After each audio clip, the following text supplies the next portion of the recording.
এবার বাংলাদেশের প্রতি কৃতজ্ঞতা জানালো ইরান। ঢাকায় অবস্থিত ইরানি দূতাবাসে এক বিজ্ঞপ্তিতে জানিয়েছে, বাংলাদেশের শান্তিপূর্ণ সমাবেশ, বক্তব্য আর জনগণের অবস্থান ছিল ন্যায় বিচারের প্রতি এক মানবিক অঙ্গীকার।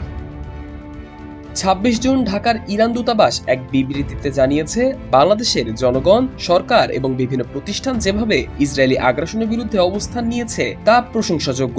শান্তিপূর্ণ সমাবেশ, সহানুভূতিশীল বক্তব্য এবং সাধারণ মানুষের সর্বাবস্থান সবকিছুই ইরানিদের হৃদয়ে পৌঁছেছে বলে জানিয়েছে দূতাবাসটি। তাদের ভাষায় এই সংহতি শুধু রাজনৈতিক নয়, বরং ন্যায় বিচার, মানবিকতা ও জাতীয় মর্যাদার প্রতি এক আন্তরিক প্রতিশ্রুতি।